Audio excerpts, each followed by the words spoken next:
بھی لوگوں کو دعوت دے کر یہاں سے سلسلہ شروع ہوتا ہے. اور یہ بھی بالکل 10ویں سال کا آخری مہینہ تھا، یعنی ذی القعدہ کا مہینہ تھا جس میں یہ شروع ہوا. رسول اللہ صلی اللہ علیہ وسلم طائف سے مکہ میں تشریف لے کر آ گئے. اس کے بعد جیسے یہ ذی القعدہ کا مہینہ ہے، ذی الحجہ کا مہینہ حج کا مہینہ ہوتا ہے، حج کا مہینہ آ گیا.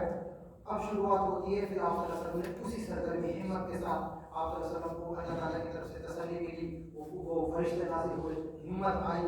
تو اس ہمت حاصل کرنے کے بعد آپ نے پورے 454 سے اسی طریقے سے پھر دوبارہ سے دعوت کا کام شروع کیا. اور ہر ایک سے حج کے موسم آیا، سب سے ہر طریقے سے دعوت دینے کی کوشش کی. اور آپ کا جو معمول تھا، اب جیسے دھیرے دھیرے بات گزرتی چلی گئی. پہلے آپ نے کھلا دعوت دینی شروع کی. اب یہ تھا کہ وہ لوگ پریشان بھی کرتے تھے دعوت جب دیتے تھے آپ. تو آپ نے ایک طریقہ اپنایا تھا کہ رات میں جاتے تھے لوگوں کے پاس. وہ الگ الگ خیموں لگا کرتے تھے، حج کرنے کے جاتے کچھ نہ کچھ، تو الگ الگ خیموں کے پاس میں رات میں جاتے تھے کہ جس کو جاگ کر وہ پاتے، کسی کو بات کرنے پاتے، تو آپ ان کے پاس بیٹھتے جاتے، ان کو دعوت دیتے تھے، ان کو سمجھاتے. تو اس طریقے سے جو یہ واقعات تھے قبائل میں، قبیلوں میں دعوت دینا اور لوگوں کو الگ الگ دعوت دینا، یہ ان کی شروعات تو 34 سال سے ہو گئی تھی جیسے کھلا دعوت شروعات کی تھی. لیکن کچھ خاص واقعات تھے جو رہ گئے تھے، جن قبیلوں کو دعوت دی گئی تھی. ان واقعات کی طرف سے سری نگاہ سے ہم انشاءاللہ ذکر کرتے چلیں گے. ان واقعات میں مشہور، ان قبیلوں میں جو مشہور قبیلے ہیں جن کو آپ صلی اللہ علیہ وسلم نے دعوت دی تھی، وہ ہیں بنو عامر بن ساسا، محارب بن حفصہ اور فزارہ، غسان، مرہ، حنیفہ، سلیم، عمس، بنو نصیر، بنو نصر، بنو البقاء، کلب، حارث بن کعب اور عزرہ، حزارہ. ان قبیلوں کے مشہور نام تھے. ان قبیلوں میں الگ الگ جگہ آپ نے اسلام کی دعوت. تو سب سے پہلے بنو کلب جو قبیلہ تھا اس کے پاس گئے آپ. ایک قبیلے کی شاخ، ان کی قبیلے کی شاخ تھی بنو عبداللہ. ان کے پاس تشریف لے کر گئے. ان کے قبیلے میں ان کے دادا پردادا کا نام عبداللہ نام تھا. تو آپ نے اس نام سے شروعات کی کہ ہمارے بزرگ بڑے پاک نام والے گزرے ہیں، اچھے نام والے گزرے ہیں. ان کے بعد میں آپ صلی اللہ علیہ وسلم کو دعوت دی، لیکن انہوں نے بھی دعوت قبول نہیں کی، انکار کرتے تھے. پھر آپ بنو حنیفہ کے پاس گئے. یہ بنو حنیفہ جو تھے ایک ڈیرے کی شکل میں تھے. جب ان کے پاس گئے تو انہوں نے دعوت قبول نہیں کی، بلکہ قبول کرنے کے بجائے انہوں نے بہت ہی برے الفاظ میں انکار کیا، بہت سخت الفاظ میں آپ صلی اللہ علیہ وسلم کو انکار کیا. پھر اس کے بعد ایسے عامر بن ساسا کے پاس گئے. انہوں نے بھی آپ صلی اللہ علیہ وسلم کے، آپ نے ان کے لیے بھی دعوت دی اسلام کی، ان پر پیش کیا. ان کے جواب میں ایک آدمی ان کے قبیلے کا بحیرہ بن فراس، اس نے کہا خدا کی قسم اگر قریش کے اس جوان کو میں لے لوں تو اس کے ذریعے سے میں پورے عرب کو کنٹرول کر سکتا ہوں. جو یہ نام تھا، کیا نام تھا؟ بحیرہ بن فراس. اس نے کہا تھا کہ اگر میں اس آدمی کو لے لوں اور اس کے ذریعے سے میں پورے عرب پر کنٹرول کر لوں گا. لیکن اس نے پھر کیا کیا، یہ شرط رکھی تھی اس نے کہ اللہ کے نبی، ہم آپ کو نبی مان لیں گے، آپ کے دین پر ہم بیعت کر لیں گے، لیکن جب آپ مخالفین پر غلبہ حاصل کر لیں گے، جیت حاصل کر لیں گے، تو ہم کو کیا ملے گا؟ ہم کو حکومت ہم کو ملنی چاہیے، ہم بادشاہ بنیں گے، ہمارا قبیلہ. تو آپ صلی اللہ علیہ وسلم نے جواب دیا کہ یہ چیز تو اللہ تعالیٰ کے ہاتھ میں ہے، جس کو اللہ تعالیٰ دینا چاہے، جس کو زمان حکومت اللہ تعالیٰ دینا چاہے اس کا معاملہ ہے. تو اس شخص نے کہا کہ اچھا تو حفاظت ہم کریں، آپ کی مخالفت میں اپنے سینوں کو ہم پیش کریں، اور پھر جب آپ فتح آپ ہو جائے، آپ اپنے سب ساری پریشانی ختم ہو جائے تو آپ بلائی دوسروں کو دیں. تو اس طرح کا الفاظ سننے کے ہیں تو اللہ کے رسول کو چھوڑ دیا. اس کے بعد وہ اپنے چلے گئے قبیلے میں واپس. جب وہ واپس قبیلے میں گئے تو ان کے قبیلے میں اس کا ذکر ہو گیا. قبیلے سے اللہ کے رسول نے ہمارے قبیلے والوں کو دعوت دی تھی. تو ان میں ایک بزرگ تھا اور جو بالکل اتنا زیادہ برا تھا کہ وہ بڑھاپے کی وجہ سے حج کرنے کے لیے نہیں آ پایا. تو اس کے سامنے یہ بات آئی اور اس نے جیسے یہ بات سنی تو اس نے فوراً کیا کہا کہ دونوں ہاتھوں سے اپنا سر تھام لیا اور کہا کہ بنو عامر، کیا اب اس کی کوئی تلافی ہو سکتی ہے؟ کوئی اس کا اس نقصان کی بھرپائی ہو سکتی ہے جو تم نے کیا ہے؟ بنو اسماعیل کی اولاد میں کبھی کسی نے جھوٹی نبوت کا دعویٰ نہیں کیا. وہ آدمی سچا تھا. کیا اس نقصان کی کوئی تلافی ہو سکتی ہے؟ بڑا افسوس کا اظہار کیا انہوں نے، کیونکہ ان کو ان کے مطلب اس چیز کا احساس ہو گیا تھا. اس کے بعد ایمان اسلام کی دعوت باہر شروع ہو گئی قبیلوں میں. کیسے جاتے باہر کی، اب اس کی شروعات کرتے ہیں کہ سب سے پہلے کون لوگ تھے. یہ تو سرسری ہو گیا کہ ان لوگوں کو دعوت دی تھی، آپ صلی اللہ علیہ وسلم نے انکار کیا. پھر کچھ لوگ ایسے بھی تھے جنہوں نے اسلام قبول کیا. ان میں سب سے پہلے شخص ہیں سہیل بن ثابت رضی اللہ تعالیٰ عنہ.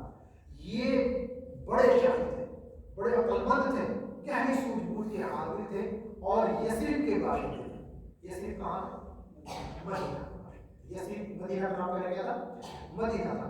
یہ یثرب کے باشندے تھے، مدینہ کے رہنے والے تھے، اور اپنے شرف اور اپنے نسب، اپنی اعلیٰ ذاتی، اپنی عقل کے اعتبار سے مشہور تھے اپنے خاندان، اپنے قوم کے اندر۔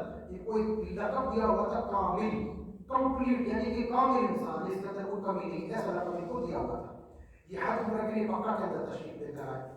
اب انہوں نے کیا کیا؟ ان کے سامنے آپ صلی اللہ علیہ وسلم نے دعوت دی، کہنے لگے، پھر انہوں نے جواب دیا آپ صلی اللہ علیہ وسلم کو کہ آپ کے اوپر جو چیزیں آتی ہیں، جب آپ جیسے آپ کلمات بولتے ہیں، ان کلمات سے اچھے کلمات میرے پاس ہیں۔ اللہ کے رسول سے انہوں نے کہا کہ میرے پاس ہے۔ اللہ کے رسول نے کہا اچھا بتاؤ کیا کلمات ہیں تمہارے؟ تو انہوں نے اپنا کوئی اچھا سا جو لوگوں کو سب سے پسندیدہ شعر تھا وہ انہوں نے پڑھ کر بیان کیا۔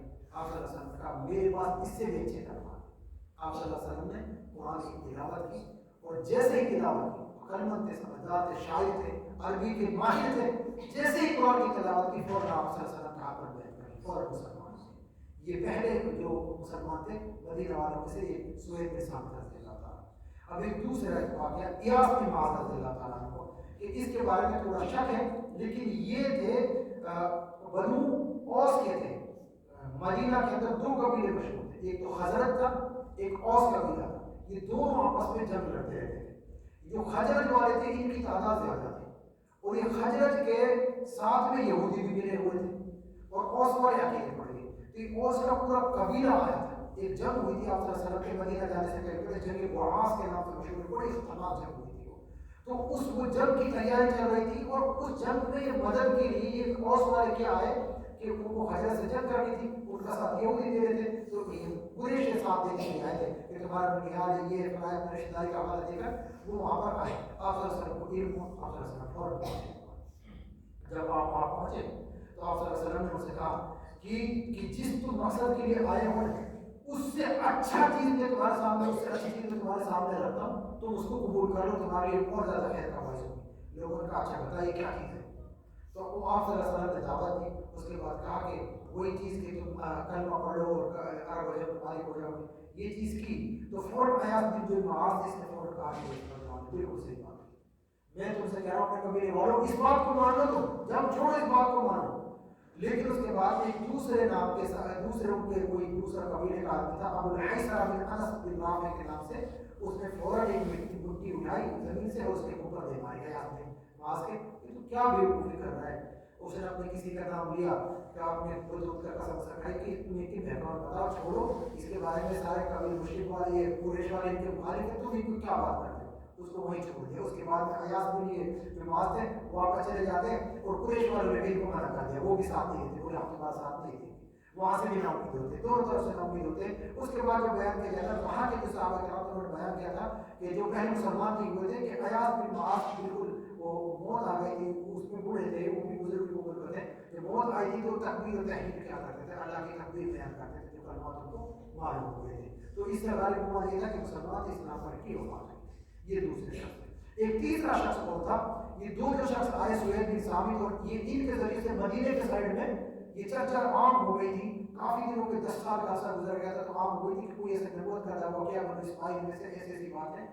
تو ابو ذر غفاری یہ ایک قبیلہ تھا، اب بنو غفار کا قبیلہ تھا، بنو غفار کا، اس میں یہ جب ابو ذر غفاری رضی اللہ تعالیٰ عنہ یہ بات پہنچی تو انہوں نے کیا کیا کہ اپنے ایک بھائی کو بھیجا کہ تم جاؤ اور مکہ میں معلوم کر کرو، ایسی ایسی خبر میں نے سنی ہے، وہاں جا کر معلوم کرو کہ کون ہے وہ آدمی جو کیا دعوت پیش کرتا ہے، اس کی باتیں کیا ہے۔